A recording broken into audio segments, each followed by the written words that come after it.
아멘. 사람은 어떻게 변화되는가? 사실 무엇보다 변화라고 하는 것은 본인이 변화에 대한 열망이 있는가라고 하는 게 가장 중요하다고 생각이 됩니다. 로마서를 보면 구원은 예수 그리스도의 복음으로 말미암아 우리에게 값없이 주어졌습니다. 우리의 공로로 구원을 받는 것이 아니고 주님의 십자가의 은혜와 성령의 기름 부으시고 인치심으로 우리가 하나님 앞에 구원의 은혜를 받았습니다. 그러나 변화의 시간은 한 번에 일어나는 것이 아니라 우리 일생을 두고 하나님 앞에 변화에 대한 하나님 앞에 열망을 가지고 우리가 노력하고 하나님 앞에 사모해야 될 일입니다. 우리가 변화되어야 될 이유 중에 하나는 우리가 성장하기 위해서요.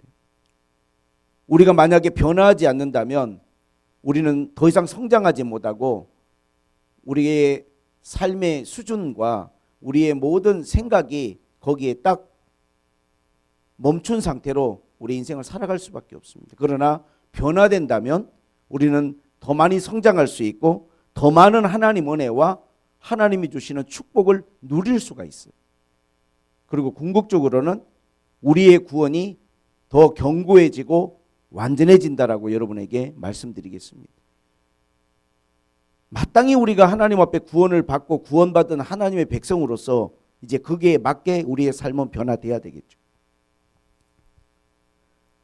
그러나 이 변화를 저는 설교할 때마다 또 이것을 생각할 때마다 가장 힘든 게 변화가 아닌가 생각합니다. 일전에 소개한 마샬 골드스미스라는 세계 최고의 리더십 전문가, 평생을 40년 동안 리더들과 사람들의 변화를 위해서 헌신하고 강의했던 이 사람이 트리거라는 책의 앞부분에 이런 내용을 기록해 뒀습니다. 변화를 시작하기도 어렵지만 지속하기는 더욱 어렵고 특히 고착화시킨다는 것은 매우 어려운 일이다. 나는 인간에게 가장 힘든 일이 어른이 바뀌는 것이다. 그렇게 표현을 했어요. 그만큼 사람이 잘 변하지 않고 바뀌지 않아요. 그러나 오늘 성경은 우리에게 사람이 어떻게 변할 수 있는지 세 가지 동사를 가지고 우리에게 제안하고 있습니다. 12장 2절에 첫 번째는 뭐냐면 이 세대를 본받지 말라는 것입니다. 두 번째는 뭐냐면 마음을 새롭게 함으로 변화를 받으라는 것입니다. 세 번째는 하나님의 선하시고 기뻐하시고 온전한 뜻이 무엇인지 분별하라는 것입니다. 오늘 이 세 가지 중요한 핵심 동사를 가지고 오늘 여러분과 함께 하나님의 말씀을 한번 나누어 보겠습니다. 우리가 하나님 앞에 구원받은 사람으로서 이제 변화에 대한 우리의 마음의 열망을 가지고 우리가 발걸음을 뗄 때 제일 하나님 앞에 먼저 생각해야 될 것은 이 세대를 본받지 않는 것입니다. 변화하기를 원한다면 우리는 이 세상을 본받으면 안 되는 거예요. 왜 이 세상을 본받으면 안 되느냐? 우리에게 지속적인 영향을 주기 때문이에요. 세상은 우리에게 지속적인 영향을 미칩니다. 성경에 보면 너무나 하나님의 말씀에 많이 반복적으로 세상을 본받지 말라는 말씀, 그러한 말씀들이 기록되어 있습니다. 구약 성경에 이스라엘 백성들이 가나안 땅을 들어갈 때 하나님이 두 가지를 걱정했어요. 첫 번째는 뭐냐면 이제 가나안 땅에 들어가면 너희들이 거기에서 많은 것들을 누리고 얻게 될 텐데 나는 너희들의 마음이 교만할까 걱정된다고 그랬어요. 여러분, 사람은요 잘 될 때 교만해집니다. 하나님은 이스라엘 백성들이 그 광야 힘든 생활을 끝내고 가나안 땅에 들어갈 때 마음이 그냥 편안하시기만 한 게 아니라 걱정이 대상 같아요. 너희가 그 땅에 들어가서 많은 것들을 너희들이 누리고 얻게 될 때 마음이 교만해질까? 나는 걱정된다는 하나님. 사람은 언제 교만해집니까? 잘 될 때 교만해지는 거예요. 물론 잘 되지 않는데도 교만한 사람이 가끔 있지만 그건 특이한 사람이죠. 뭐가 안 되는데 뭐 교만할 게 있겠습니까? 그러나 사람이 뭔가가 잘 되면 마음에 교만이 찾아오는 거예요. 교만이란 게 뭡니까? 교만은요, 열심히 예배하고 열심히 기도하는 사람에게도 얼마든지 있을 수 있어요. 열심을 내는 사람이라 할지라도 이 교만이라고 하는 건 누구에게나 우리 가까이에 있습니다. 교만은 다른 게 아니에요. 하나님의 말씀보다 내 생각에 포커스를 맞추고 살아가는 게 교만이에요. 그게. 겸손은 무엇입니까? 내 생각을 내려놓고 하나님의 말씀과 하나님의 뜻에 나를 복종시키는 게 겸손이에요. 그러나 사람이 뭔가가 될 때 교만해질까 봐 하나님 걱정하시는 거죠. 또 하나는 뭐냐면 너희들이 가나안 땅에 들어갔을 때 거기에 있는 모든 사람들의 풍습과 그러한 삶을 너희들이 본받고 따라갈까 봐 하나님은 두렵다 그랬어요. 영향을 받는 거죠. 그들의 언어, 그들의 삶의 문화적인 습관들. 지금까지는 하나님 앞에 구별되게 하나님 앞에 배우고 먹을 것과 먹지 않는 것, 해야 될 말과 하지 말아야 될 말, 봐야 될 것과 보지 말아야 될 것 다 하나님이 레위기서에 가르쳐 주셨거든요. 그러나 가나안 땅에 들어갔을 때 그들이 그 이방인들의 모든 언어, 그 다음에 식습관, 그들의 문화들을 보면서 거기에 영향을 받을까 하나님은 걱정을 하셨어요. 그래서 절대로 그들과 가까이 하지 말고 그들을 다 쫓아내라 그랬어요. 그리고 절대 통혼하고 결혼하지 말라 그랬어요. 고린도 후서 6장 14절부터 보면 그런 말씀이 있지 않습니까? 너희는 믿지 않는 자와 멍에를 함께하지 말라. 의와 불법이 어찌 함께하며 빛과 어둠이 어찌 사귀며 그리스도와 벨리알이 어찌 조화되며 믿는 자와 믿지 않는 자가 어찌 상관하며 하나님의 성전과 우상이 어찌 일치가 되리요. 우리는 살아계신 하나님의 성전이라. 이와 같이 하나님께서 이르시되 내가 그들 가운데 거하며 두루 행하여 나는 그들의 하나님이 되고 그들은 나의 백성이 되리라. 그러므로 너희는 그들 중에 따로 나와서 있고 부정한 것을 만지지 말라. 내가 너희를 영접하여 너희에게 아버지가 되고 너희는 내게 자녀가 되리라. 전능하신 주의 말씀이라 하셨느니라. 하나님은 믿는 자가 믿지 않는 자와 멍에를 함께 하지 말라는 거예요. 우리가 함께 살아간다고 하지만 멍에를 함께 매지 말라는 게 뭡니까? 그들과 연합되는 것은 하나님이 막으시는 거예요. 연합은 안 되는 거예요. 연합이란 말 자체가 좋은 것이지만 믿는 사람이 믿지 않는 사람과 연합했을 때 우리는 영향을 받을 수밖에 없습니다. 함께 살아갈 수는 있어요. 그러나 우리가 결혼이랄지 아니면 무슨 뭔가를 같이 하는 연합은 믿지 않는 사람하고는 했을 때 반드시 우리 믿는 사람들은 거기에 대한 부정적인 영향을 받습니다. 제가 대학을 들어가서 딱 20살 됐을 때 1학년 봄 MT를 딱 갔는데 저희는 사대고 여학생들이 많았어요. MT를 가서 같이 이렇게 노는데 교회 생활만 하던 제가 정말 너무나 놀랍고 저한테는 모든 게 충격적이었어요. 그 친구들이 같이 노는 이제 성인이 됐으니까 문화, 그들에게 그 자연스러운 모든 행동들이 저에게는 너무나 부담스러워요.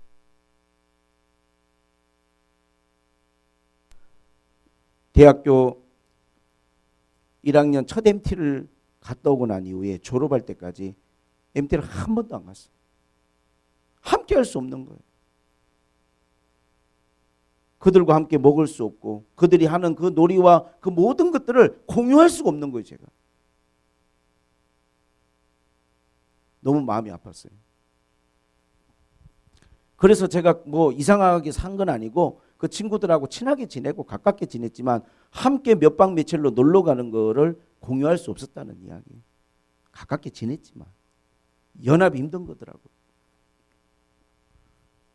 요한일서 2장 15절 제가 일전에 설교를 했죠. 이 세상이나 세상에 있는 것들을 사랑하지 말라 그랬어요. 왜? 그러한 것들은 우리에게 너무나 큰 영향력을 미쳐요. 세 가지 주님은 말씀을 하시죠. 이 세상에 있는 것들은 육신의 정욕과 안목의 정욕과 이생의 자랑이라는 거. 육신의 정욕이란 게 뭡니까? 한마디로 말하면 느끼고 싶어하는 쾌락주의예요. 육신의 정욕이. 우리 육신은 계속해서 뭔가 좋은 것들을 느끼고 싶어해요. 더 좋은 걸 느끼고 싶죠. 그게 쾌락이죠. 안목의 정욕은 뭡니까? 갖고 싶어하는 물질주의예요. 눈으로 보는 것들이 좋은 게 얼마나 많습니까? 아름다운 게 얼마나 많고 귀한 게 얼마나 많습니까? 이 안목의 정욕이라는 게 우리 힘으로 막아내기가 어려워요. 이스라엘 백성들이 가나안 땅에 들어갔을 때 그 화려한 것들, 아름다운 것들, 좋은 것들, 예쁜 것들 눈이 희둥그레지죠. 광야에서 40년 동안 광야 생활을 하던 이스라엘 백성들의 눈에 모든 것들이, 이생의 자랑은 무엇입니까? 뭔가가 되고자 하는 이기주의와 자기중심주의.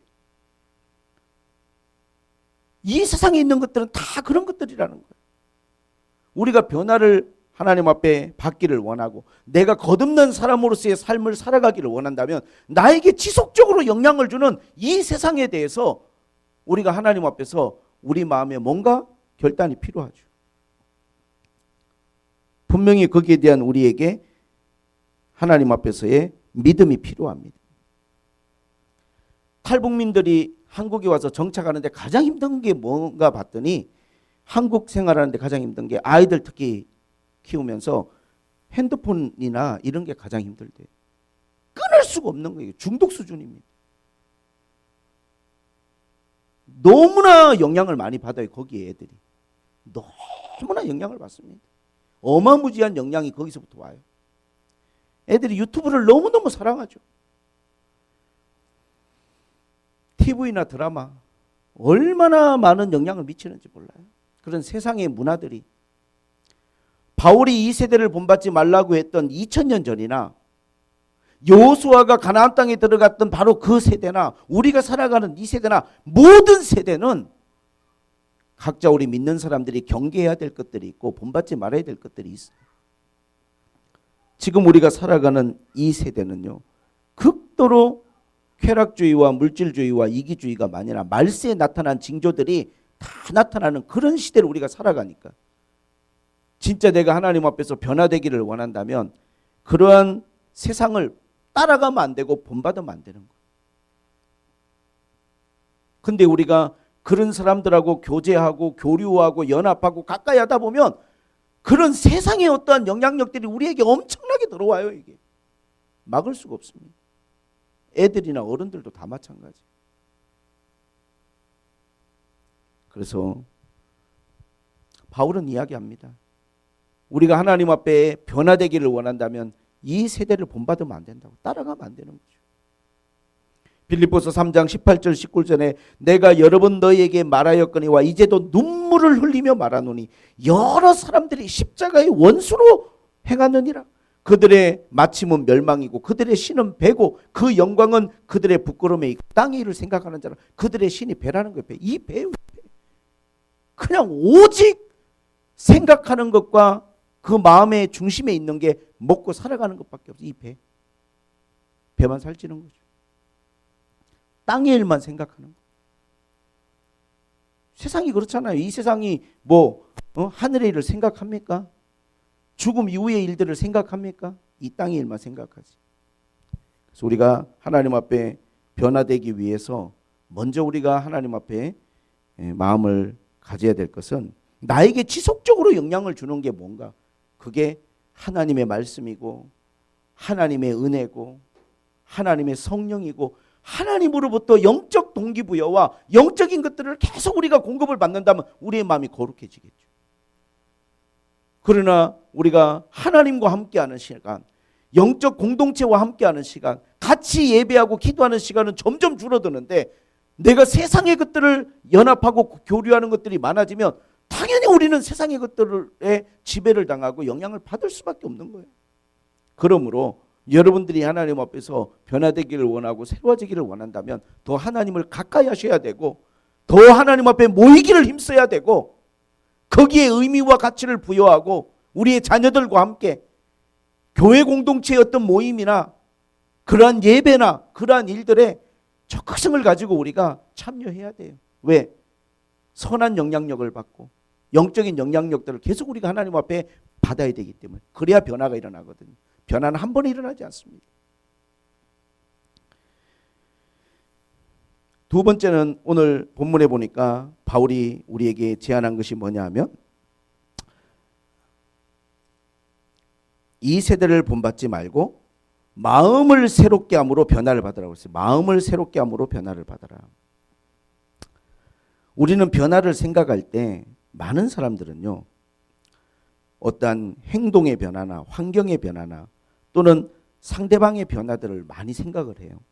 근데 중요한 것은 뭐냐 하면 우리의 마음이 새롭게 되는 게 변화. 마음이 새롭게 된다. 그러면 마음이 새롭게 된다는 것의 반대가 뭐냐 하면 이 반대의 측면이 뭐냐 하면 마음이 새롭게 되지 않고 거기에 고착되고 거기에 딱 멈춰 있는 거예요. 그래서 이 로마서를 기록하는 사도 바울이 로마서 1장에서 무슨 이야기를 했냐면 이런 이야기를 했어요. 1장 24절에 보니까 그러므로 하나님께서 그들을 마음의 정욕대로 더러움에 내버려 두사, 내버려 두는 것. 문제가 있고 지금 더러움 가운데 죄 가운데 있는데 내버려 두는 게 새롭게 되지 못하는 거예요. 새로워지지 않는 거예요. 계속 더러운 가운데 거기에 내버려 두시는 거예요. 하나님이. 26절 하나님께서 그들을 부끄러운 욕심에 내버려 두셨으니 곧 그들의 여자들도 순리대로 쓸 것을 받고 영리로 쓰고 남자들도 순리대로 쓰기를 버리고 서로 향하여 음욕이 부릴 듯하고 남자가 남자로 더불어 부끄러운 일을 행하여 그들의 그릇 때문에 상당한 보응을 자신이 받았느니라. 만약에 동성애를 한다든지 했는데 바로 그냥 하늘에서 벼락이 떨어지면 그러면 마음이 새로워질 수밖에 없죠. 경각심이 생기고 두려움이 생기겠죠. 그러나 내버려 두신다니까요. 더러움에 내버려 두시는 거예요. 새로워지지가 않아. 그러니까 그 일을 행하는 사람들은 계속 그 일을 행하는 거예요. 그게 가장 여러분 두려운 것입니다. 내버려 두시는 것. 28절에 또한 그들이 마음에 하나님 두기를 싫어하며 하나님께서 그들을 상실한 마음대로 내버려 두사 합당치 못한 일을 하셨어요. 마음에 하나님 두는 걸 싫어해요. 부담스러워요. 자꾸 하나님의 말씀, 하나님의 영적인 것들이 내 마음속으로 들어오는 게 내가 부담돼. 행동의 제한을 받고. 하나님을 마음에 두는 거를 싫어하니까 내버려 두시는 거예요. 그냥 하나님이 그러면 안 돼. 너 나를 마음에 두려는 것을 그렇게 싫어하면 안 돼. 그렇게 하시는 게 아니라 내버려 두시. 그리고 합당치 못한 일을 하게 하시는 거예요. 내버려 두. 모든 불의, 추악, 탐욕, 악의가 가득한 자, 시기, 살인, 분쟁, 악독이 가득한 자 내버려 두시는 거예요. 그냥. 이 내버려 두신다는 말씀이 굉장히 두려운 것입니다. 세상을 보세요. 마음이 새롭지가 않아요. 죄를 짓는 사람들은 계속 죄를 짓고 삽니다. 왜? 내버려 두니까 하나님이. 내버려 두시는 거예요. 마지막에 심판받겠죠. 근데 마음을 새롭게 한다는 건 뭡니까? 내버려 두지 않는 거예요. 우리가 우리 스스로 내 상황을 내버려 두지 않으면 어떻게 됩니까? 각성하고 회개하고 결단하는 마음이 새로운 마음이에요. 우리가 교회 올 때마다 마음을 새롭게 하는 게 어떤 겁니까?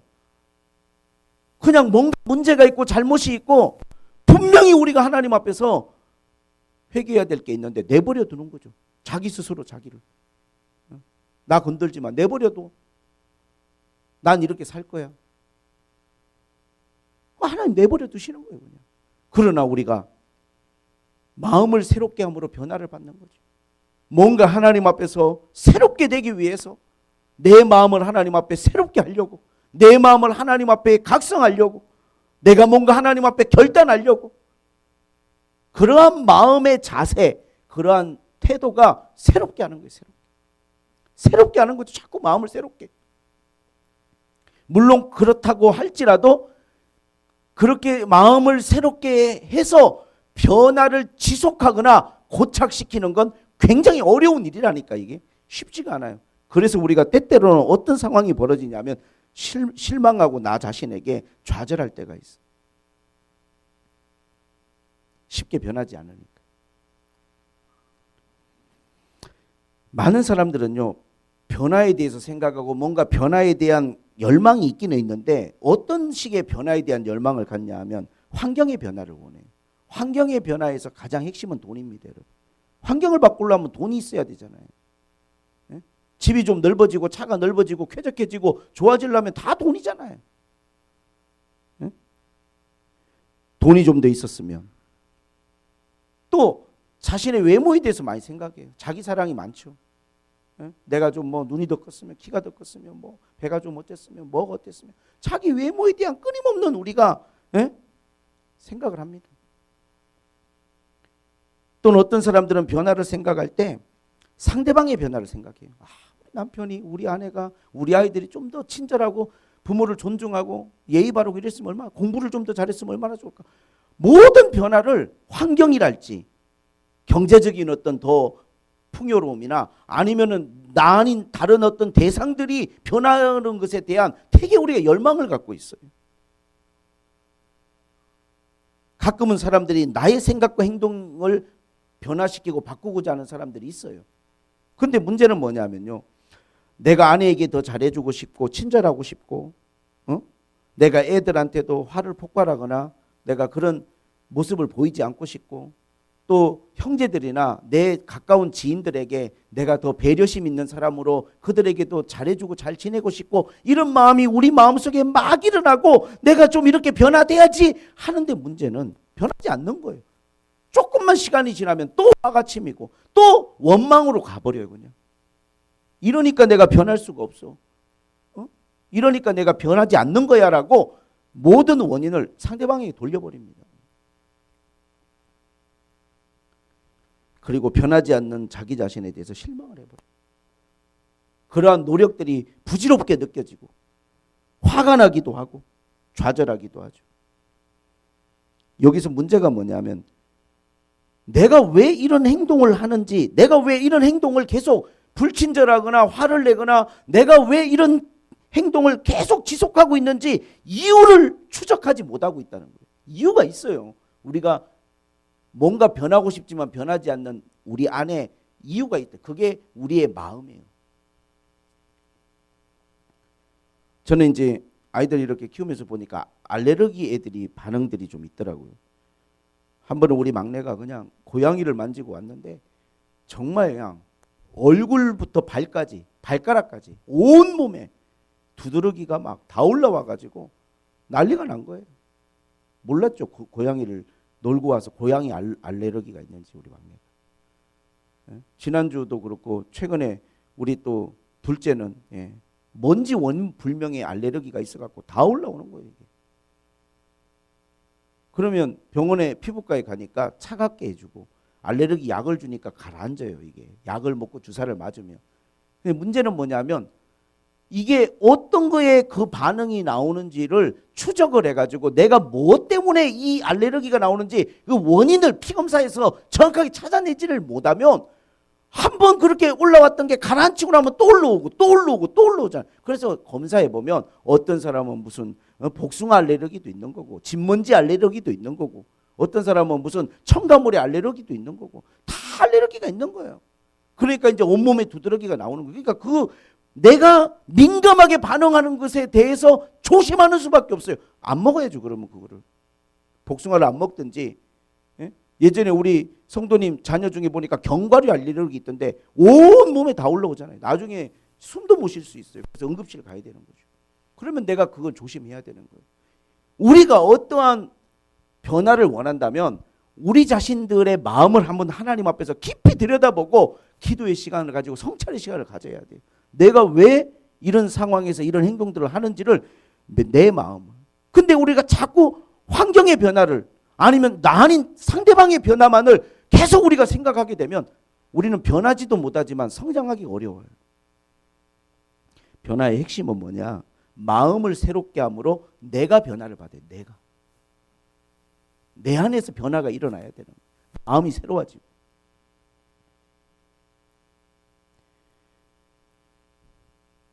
우리가 문제가 있는 상태에서 그대로 내버려 두고 난 내버려 두면 어떻게 되느냐? 성장 못한다니까요. 누리지 못한다니까요. 많은 문제들이 끊임없이 반복된다니까요. 계속 몸에 알레르기 올라오고 두드러기 나오는 것처럼 계속해서 그런 일들이 벌어진다니까요. 삶이 행복하지가 않잖아요. 그러면. 더 중요한 것도 있죠. 마지막 세 번째 건데. 어쨌든 우리가 정말로 하나님 앞에 사람이 어떻게 변화되는가. 나에게 부정적인 영향을 주거나 나에게 악한 영향을 미치는 이 세상을 내가 바라보고 따라가면 안 돼요. 그런 사상, 가치, 그러한 것들을 내가 수용하면 안 되는 거죠. 얼마나 여러분 많은 정보들이 세상에서 영화나 또는 뭐 유튜브나 얼마나 많은 그러한 가치들이 우리에게 막 소나기처럼 쏟아져 들어옵니까? 이거를 우리가 받아들이고 수용하는 순간 우리는 거룩한 어떠한 삶에서 이탈할 수밖에 없어요. 그리고 변화의 중심에 마음을 새롭게 하는 나 자신이 있어야 돼요. 나 자신. 마음을 새롭게 해야 돼요. 행동이나 생각이라는 것은 우리의 마음의 지배를 받습니다. 마음에. 그러니까 자꾸만 행동만 바꾸려고 하는 것은 그것은 진정한 변화를 가지고 오지 못해요. 왜? 문제는 마음에 있는데. 문제는 마음에 있는데. 이 마음을 하나님 앞에 새롭게 해야 돼. 새롭게 한다는 게 뭐라고요? 내버려 두면 안 된다니까요. 상처가 있거나 내가 어떤 트라우마가 있거나 연약함이 있는 그걸 내버려 두면 계속 그렇게 사는 거예요. 어떤 사람들은요. 지나치게 인색한 사람이 있어요. 그게 마음속에 있는 거예요. 그 사람의 마음에. 행동의 변화는요. 마음이 새로워지지 않으면 절대 나타나지가 않습니다. 그런데 나는 내버려둬. 난 그냥 내 마음이 그래. 그러면 그 사람은 성장할 수 없고 하나님 앞에 더 많은 것들을 누릴 수 없이 그냥 그렇게 계속 사는 거예요. 그러나 내가 하나님 앞에 성장하고 싶고 더 하나님 앞에 평화를 누리고 은혜를 누리고 축복을 누리고 난 더 많은 것들을 하나님 앞에 받고 누리고 하나님의 자녀에게 주시는 권세들을 난 누리면서 살고 싶다. 그러면 변화돼야죠. 그럼 변화돼야 되는 거예요. 변화가 되고 싶으면 마음을 새롭게 해야 돼요. 마음이 새로워지지 않은 상태에서는 행동의 변화가 오지 않습니다, 여러분. 많은 사람들은 자꾸 행동의 변화만 지적해요. 왜 그렇게 생각하고 왜 그렇게 행동하냐. 그 사람이 왜 그렇게 하겠어요? 마음이 새롭지 않으니까 그런 거지. 그 마음 안에 문제가 있는 거지. 왜 몸에 막 두드러기가 나타납니까? 에? 어떠한 반응이 있는 거예요. 알레르기. 내가 어떤 거에 반응을 하고 있는 거예요. 지금. 그 원인을 찾아내야 되는 거지. 이것만 지금 가라앉히려고 여기다가 약 바르고 약 먹고 해서 되는 게 아니잖아요. 또 나올 텐데. 원인을 아는 게 중요해요. 마음을 새롭게 해야죠. 근데 이것은 나의 노력으로 되는 영역이 아니기 때문에 하나님 앞에 결단하는 거예요. 하나님 앞에 결단하고 하나님 앞에 나아가는 거예요. 하나님, 제 마음을 하나님이 정결하게 해주시고 내 마음을 새롭게 해주시고 내 마음을 각성케 해주시고 내 마음을 회개케 해주시고 하나님 앞에서 내 마음이 결단되게 해주십시오. 이렇게 하나님 앞에 나아가는 거예요. 할렐루야. 내버려 두면 안 됩니다. 마음을 새롭게 해야 돼요. 근데 오늘 우리가 이 로마서 12장을 공부하면서 하나님 앞에 변화를 꿈꾸는 모든 사람들에게 주님이 주시는 말씀이 권면의 말씀이 아니고 당부의 말이 아니라니까요. 이 모든 이 동사들이 명령어예요. 명령어. 세상을 본받지 말라. 마음을 새롭게 변화를 받으라. 하나님 선하신 뜻을 분별하라. 되면 좋은데 안 되면 뭐 좀 아쉽지만 이런 차원의 문제가 아니에요. 반드시 우리가 하나님 앞에 구원받은 사람들, 하나님의 자녀된 사람들은 이러한 변화를 향한 하나님 앞에 순종의 자리로 믿음으로 나아가야 되는 거죠. 나아가야 돼요.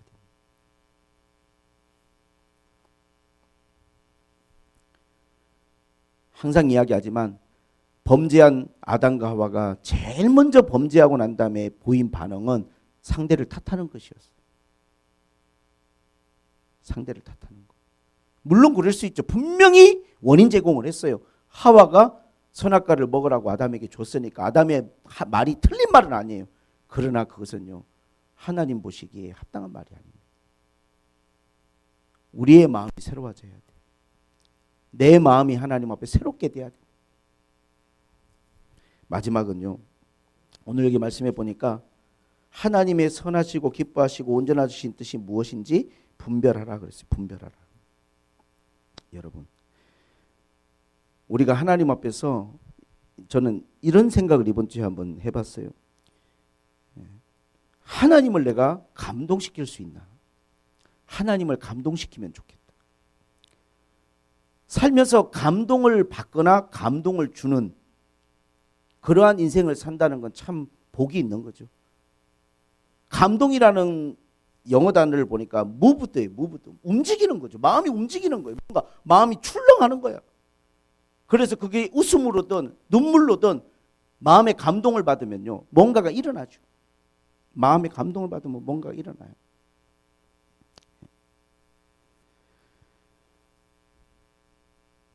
성경에는 하나님의 마음을 감동시킨 사람들이 많이 있어요. 저는 하나님의 선하시고 기뻐하시고 온전하신 뜻이 무엇인지 분별하라는 말을 그냥 한마디로 감동. 하나님이 뭐에 감동하시는지 우리가 알면 좋겠다. 왜? 사람이 그렇잖아요. 뭔가를 기뻐한다. 누군가를 감동시키는 것은 그 사람이 뭘 원하고 기뻐하는지를 정확하게 알고 있는 거잖아요. 감동을 받죠. 생각지 못한 순간에 내가 정말 원하고 바라는 것들을 딱 나한테 표현하거나 줬을 때 우리는 감동을 받는 거예요. 내가 이렇게 좋아하는 거 어떻게 알았어? 내가 그렇게 생각하고 있는 걸 어떻게 알았지? 우리가 누구에게 감동을 주는 포인트도 마찬가지예요. 정말 그 사람이 원하는 거, 기뻐하는 거, 좋아하는 거, 그것을 우리가 알고 그 사람에게 다가갔을 때 감동을 받죠. 그러면 우리가 하나님을 감동시키는 사람, 하나님은 감동을 잘 하시거든요. 구약에 보니까 솔로몬이 예배로 하나님을 감동시켰더라고요. 1000번제를 드렸잖아요. 하나님 감동을 받으신 거예요. 감동 받으시니까 어떻게 합니까? 하나님이 바로 솔로몬에게 네가 원하는 거 말해. 사람이랑 반응이 비슷해요. 하나님, 네가 원하는 거 말해. 네가 진짜 원하는 게 뭐야? 말해봐. 근데 여기서 또 한 번 감동의 이연타를 날렸어요. 지혜를 주십시오. 하나님 또 감동.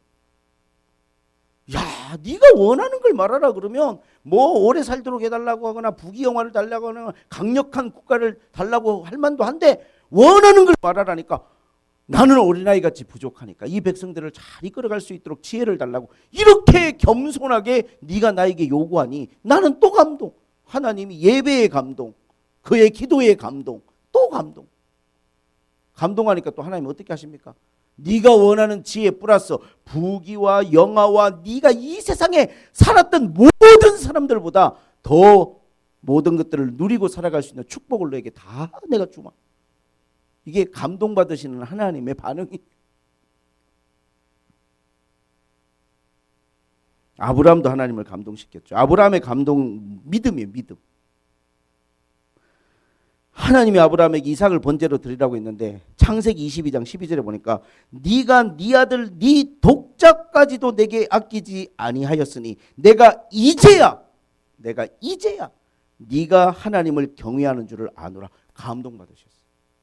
그러면 지금까지 아브라함이 하나님을 믿고 평생을 살아왔지만 아직까지 그의 믿음과 그의 모든 신앙생활은요, 하나님이 완전히 그를 인정하고 감동의 수준은 아니었던 거예요. 감동시킬 만한 순간은 없었어. 아브라함이 뭐 본토 친척 아비 집을 떠나고 하나님을 믿습니다 했을 때 하나님이 그걸 인정은 해주셨지만 감동까지는 아니었는데 오늘 창세기 22장에 감동을 받으신 거예요. 이제야 네가 나를 경외하는 줄을 아노라. 그 다음에 나오는 내가 너에게 대적의 문을 맡기고 네 자손들에게 내가 복을 주는데 네 자손을 축복하는 자를 축복하고 네 자손들을 저주하는 자를 내가 저주할 거야. 하나님의 막 엄청난 감동의 선물들이 막 쏟아져 나오잖아요.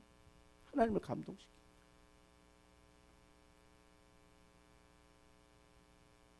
우리도 한번 하나님을 감동시켜 봅시다. 할렐루야.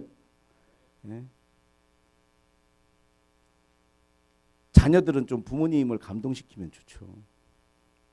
또 부모님들은 자녀를 감동시키면 좋아요. 화를 돋구지 말고 감동을 시킵시다. 우리. 어쩜 이렇게 화나는 게 뭔지를 그렇게 잘 알고 행동을 하는지. 감동을 시키는 게 그렇게 어려운 게 아니잖아요. 감동을 시키려면 뭘 원하는지를 여러분이 생각해 보세요. 뭘 기뻐하는지를.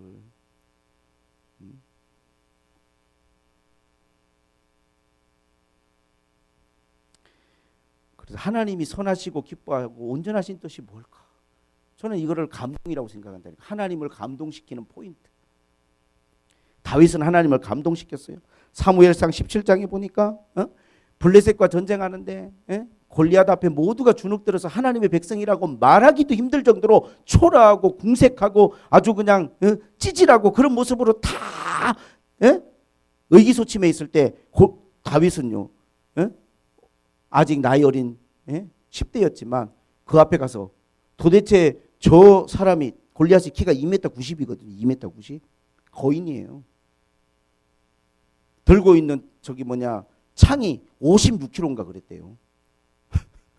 이거를 그냥 막 나무젓가락 돌리듯이 돌리는 이런 거인 앞에 모두가 주눅드는데 다윗은 너는 네 힘과 창과 방패와 네 모든 것들을 의지하고 나오지만 나는 내가 믿는 만군의 여호와 이름으로 오늘 가서 하나님의 영광을 나타내고 전쟁이 하나님께 속했다는 걸 보여주리라.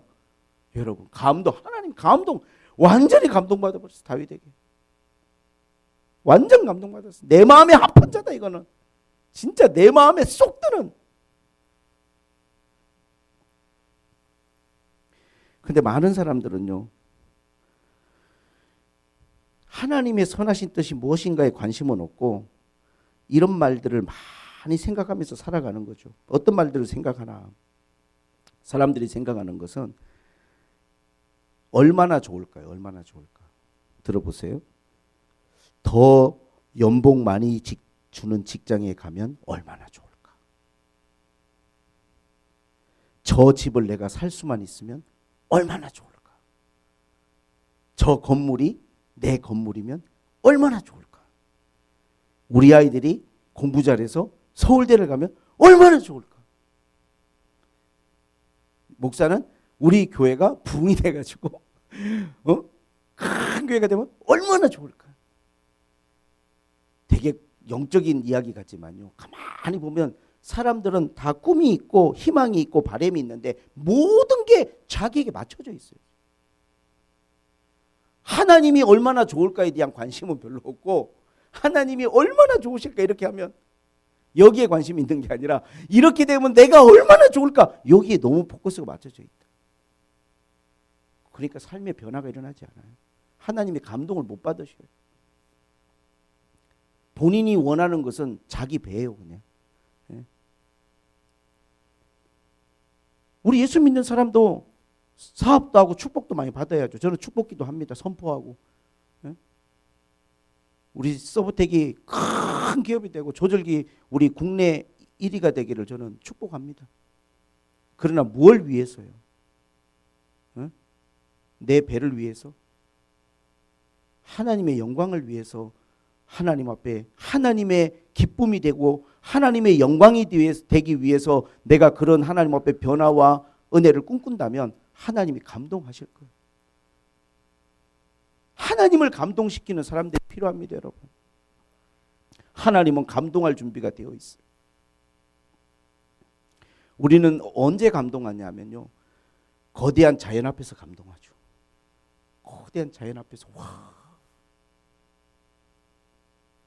또 생각지 못한 내 마음에 내가 생각하는 그러한 선물이나 기쁨을 줬을 때 우리는 감동을 받습니다. 내가 감동을 받는 것은 너무 잘 알고 있으면서 하나님이 선하시고 기뻐하고 온전한 뜻이 무엇인지 우리가 이걸 모르고 살아간다면 될까요? 성경이 온통 그런 이야기인데 하나님을 감동시키는 사람. 하나님. 어렵고 힘들고 정말 힘들 때에도 우리가 하나님 앞에 예배를 통해서 기도를 통해서 우리의 믿음을 통해서 정말로 영적인 하나님 앞에 그러한 말들을 통해서 하나님의 마음을 시원하게 해드리고 감동시킬 수 있는 우리 샘물교회 교회가 되고 나와 여러분이 될 수 있기를 주님의 이름으로 축복합니다. 사랑하는 샘물교회 교회 성도 여러분이시죠. 변화는 우리의 마음에서부터 그리고 그 변화의 주체는 하나님께서 우리의 삶을 끌어올리시고 성장시키시고 변화시켜 주실 거예요. 많은 사람들은 변화를 갈망하지만 그 변화의 내용으로 들어가 보면 너무 그 꿈과 희망이 자기에게 맞춰져 있다는 게 가슴 아파요. 자기를 기쁘게 하기 위한 꿈과 희망이 아니라 하나님을 감동시키고 하나님을 기쁘시게 하는 나와 여러분들이 변화를 꿈꾸고 열망을 갖는다면 하나님이 크게 기뻐하실 거고 여러분들의 삶을 하나님이 성장시켜 주시고 축복해 주실 것을 저는 믿습니다. 할렐루야. 우리 모두가 하나님 앞에 성장하기를 원하고 또 변화되고 더 하나님 앞에 가까이 나아갈 수 있기를 축복합니다. 기도하겠습니다. 하나님 아버지, 오늘 로마서 12장 2절에 사도 바울을 통해서 준 우리가 변화에 대한 하나님의 메시지를 마음에 깊이 새겨봅니다. 주님이시여, 하나님의 말씀 안에서 나를 돌아보고 마음이 새롭게 되는 뭔가 하나님 앞에 결심과 결단의 마음을 우리에게 허락하여 주시옵소서. 예수님의 이름으로 기도하옵나이다.